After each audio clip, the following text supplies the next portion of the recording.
Hi everyone, book review this time. Yes, I've been catching up, so if I look very familiar to another video that you've just watched, it's because I'm literally recording these back to back. Hi. Yeah, it's one of those days.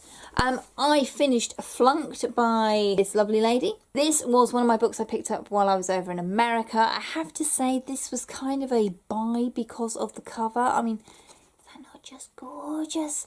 It is what America call middle grade, what over here we would call an 8 to 12-year-old book. So a younger reader, I would call it. Fantasy book. This is the first one in a series, and it is called the Fairy Tale Reform School. This is Flunked. And Fairy Tale Reform School is set in an enchanted world where all the villains and characters from the fairy tales that are not necessarily evil, but they're not necessarily good either, they are sent to this school to be reformed. The school is run by Flora, who is the stepmother from Cinderella. Yeah, that's my first little quibble I'm going to have. All the villains as we know them have different names than what we would know from Disney or from the Grimm fairy tales. I suppose that's a copyright issue more than anything else, or the need to distance themselves from the Disney line of fairy tale retellings, which is fair enough, but that takes a little while to get your head round. We follow a young girl called Gilly who has been caught thieving because her family is quite a big family. They live in a boot and times are hard. Her dad is a shoemaker. He's not bringing in as much money as they used to. So Gilly feels the need to go and steal things so her family, particularly her brothers and sisters, don't go hungry, which I think is very sweet. Almost honourable Robin Hood kind of style reason for stealing stuff that doesn't belong for you. She does admit to only stealing from the royals because they can afford to lose things, which, you know, kind of like a moral high ground slightly. But anyway, she's caught and she's sent to the school. And to start off with, she's not kind of impressed, but she's not too fussed about it either. And she's more concerned about getting out as quickly as she can to get back to her family to make sure they are being fed, that they are okay, that they are safe. That's her main priority in life, and that makes her quite a likeable character. She's doing the wrong things for all the right reasons. This story felt very much like reading Mallory Towers mixed with The Worst Witch. It's kind of how it felt to me.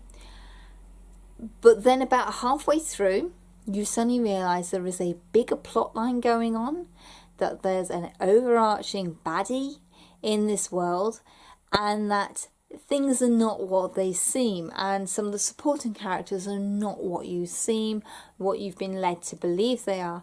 And I really actually enjoyed piecing the pieces together and working out the mystery and seeing how things would go down. Now, because obviously the age group that this book is aimed at, some points are really obvious, but this doesn't make it boring. This is a very entertaining children's story set in a school in a fairy tale world. And all your classic princesses are there. There is Cinderella, Snow White, Rapunzel. They're all there. They're, you know, Ursula. She's not called Ursula. She's called Cleo in this world, but she's recognisably the Sea Witch.